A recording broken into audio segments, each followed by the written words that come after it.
O nosso querido Bitcoin, a moedinha da praia, está se mantendo acima do suporte dos 20 mil dólares, tá?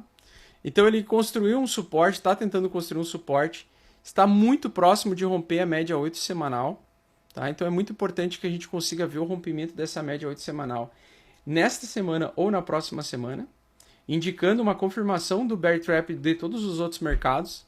Isso seria muito importante para nós, tá? Por quê? Porque essa é uma região extremamente forte de suporte. E eu acho que é o fundo do Bitcoin para esse ano, tá? Eu não acredito que nós vamos romper para baixo, a menos que há um cisne negro nos mercados por condições geopolíticas, a Ucrânia lançando alguma bomba nuclear em território ucraniano, né? A Rússia, né? Lançando alguma bomba nuclear em território ucraniano. Enfim, eu acredito que se nada disso acontecer, eu acredito que o Bitcoin vai se sustentar em cima desse suporte aqui, que já é uma extensão dupla, é um canal duplo, né? É a extensão desse todo esse movimento de baixa que nós tivemos aqui no início do ano.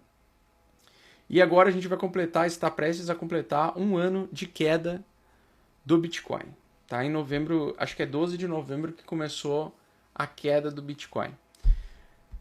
Bom, então, antes dele cair e evoluir para um terceiro movimento, como eu acredito que ele vai acontecer, só que lá no ano que vem, eu acredito que nós podemos ter uma chance de ter um respiro de alta. Tá?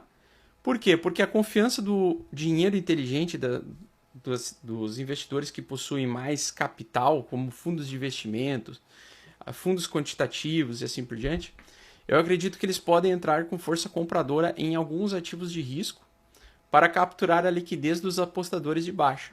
Tá? Então, nós estamos próximos do rompimento da média 8 semanal, com confirmação de bear trap, com possível confirmação de bear trap, que precisa acontecer ainda no S&P 500, Nasdaq, entre outros mercados aí, Eurostox e assim por diante.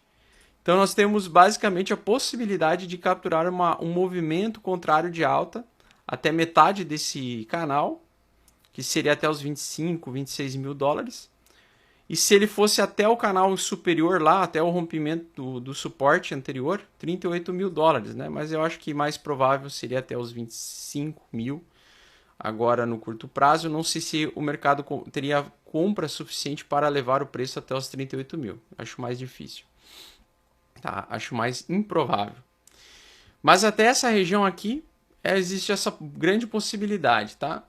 Se você traçar uma linha aqui também de suporte antigo, né, onde já foi defendido algumas vezes, nós também temos aqui uma região de negociação bem crítica, nos 28 mil dólares.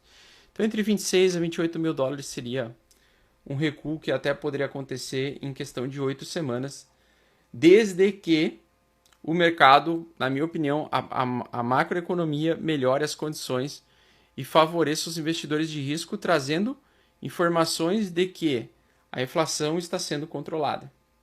Tá? Então eu acho que isso depende muito do controle inflacionário, eu acho que isso depende muito, eu acho que o mercado está muito sensível nesse suporte a se qualquer dado macroeconômico que vá ser congruente com o que o Banco Central americano quer fazer, pode fazer o preço subir, tá? Então eu tô meio que ainda eu não posso apostar 100% nisso, né? Porque não posso entrar com tudo, com todo o capital apostando nessa alta, porque tem muitas situações que são temerárias, assim, que a gente precisa ter a preocupação, tá? De acompanhar. Pois bem, então, para esse ano, eu acredito então que o Bitcoin vem a fazer respiro agora, final do ano, junto com o restante do mercado, dependendo de um cenário onde a inflação se mostra um pouco mais controlada. E no futuro, né, acredito que a gente pode vir realmente a testar os desejados 12 a 14 mil dólares aí em 2023, tá? Até porque acredito que a recessão ela vai durar além de 2022, vai evoluir para 2023 e 2023 vai ser mais, digamos assim, preocupante do que 2022. Tá? Que é a queda, eu acredito que ela vai evoluir para 2023, para o ano todo de 2023, e eu acredito que ela vai ser uma queda mais, não forte ou acentuada, tá? Mas que ela vai continuar uma queda mais demorada, mais prolongada, e a gente pode ver a perda de 50% do capital do mercado de criptomoedas. Para isso, ontem eu separei algumas mensagens no meu Twitter, né? Quem quiser me acompanhar é só digitar lá no Twitter, @AugustoBax. E eu comentei sobre o gráfico do dólar e o gráfico do total do tamanho do mercado de criptomoedas. Então a gente vai pegar esse aqui, que é o dado total do tamanho de mercado de criptomoedas. Hoje nós temos 929 bilhões de dólares, praticamente 930 bilhões de dólares investidos no mercado de criptomoedas, diluído em todas as criptomoedas. Bitcoin, Ethereum, altcoins, enfim. E a minha expectativa, e é uma coisa que eu falei alguns meses atrás, é de que ele pode chegar até o suporte mais baixo, que é os dos 300 bilhões. E eu acredito que a gente vai chegar nesses 300 bilhões mais tarde. Tá? Em 2023, provavelmente a gente vai se aproximar desse patamar. Até porque o mercado como um todo, as economias como um todo vão sangrar bastante ainda. Mas não antes de uma pequena alta. Tá? Então eu acredito que nós podemos ter, se isso aqui for um pivô de alta, podemos ter uma recuperação. E da mesma forma como eu coloquei o canal paralelo lá no Bitcoin, eu quero colocar esse canal paralelo aqui também, tá? Então vamos colocar o canal paralelo com o máximo de toques possíveis aqui. E eu quero mostrar para vocês que esse é um suporte muito importante, tá?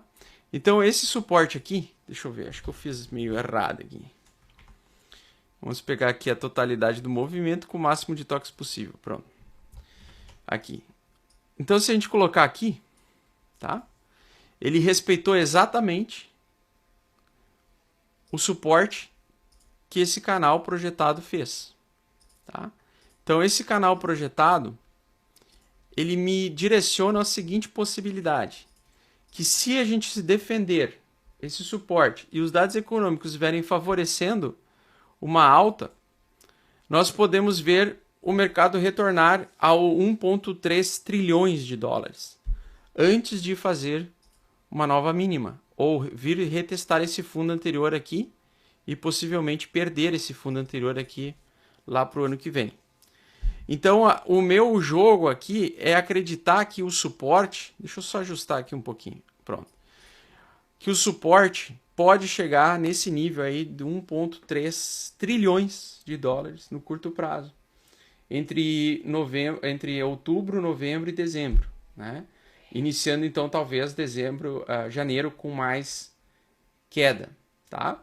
Então essa é a minha especulação. Acredito que a recessão vai ficar mais prolongada, a guerra entre a Rússia e a Ucrânia vai se prolongar também, isso vai afetar economicamente muitos países, obviamente. O crescimento projetado provavelmente vai ser de 1% o PIB mundial no ano que vem, então muito baixo, bem abaixo do que é geralmente projetado.